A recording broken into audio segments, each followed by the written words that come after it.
Demand and supply can have A direct relationship in certain situations. നിനക്ക് എന്തേലും മനസ്സിലാവുന്നുണ്ടോടി? എനിക്കൊന്നും മനസ്സിലാവുന്നില്ല.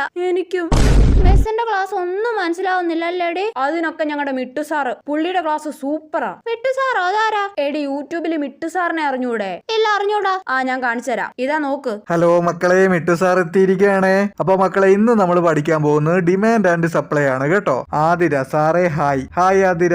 അപ്പൊ ആതിര തന്നെ നമുക്ക് എക്സാമ്പിൾ ആയിട്ട് എടുക്കാം. ആതിര ക്ലാസ്സിലെ സുന്ദരിയായ ഒരു കുട്ടിയാ. ആതിരയെ ലൈൻ അടിക്കാൻ അമൽ കെ പി ഇങ്ങനെ പുറകെ നടക്കുന്നുണ്ട്. അപ്പൊ ആതിരയ്ക്ക് ഡിമാൻഡ് കൂടത്തില്ലേ? അപ്പൊ അമൽ കെ പി ആതിരയെ വളയ്ക്കാൻ ഓരോ ഗിഫ്റ്റ് വാങ്ങി കൊടുക്കത്തില്ലേ? പക്ഷെ അപ്പോഴും ആതിരയ്ക്ക് ഭയങ്കര ഡിമാൻഡാ. അപ്പൊ ആതിരയുടെ ഡിമാൻഡ് കൂടുന്നതനുസരിച്ച് അമൽ കെ പിയുടെ ഗിഫ്റ്റിന്റെ സപ്ലൈയും കൂടും. മക്കളെ, ഇത്രയേ ഉള്ളൂ ഡിമാൻഡ് ആൻഡ് സപ്ലൈ. കണ്ടോ മിട്ടു സാറിന്റെ ക്ലാസ് സിമ്പിൾ അല്ലേടി? ചേടാ, അപ്പൊ മിസ് വെറുതെ അല്ല റിലേഷൻഷിപ്പ് എന്നൊക്കെ പറഞ്ഞതല്ലേ? അപ്പൊ പ്രപ്പോസ് ചെയ്യാനാണോ മിസ് നമ്മളെ പഠിപ്പിച്ചേ?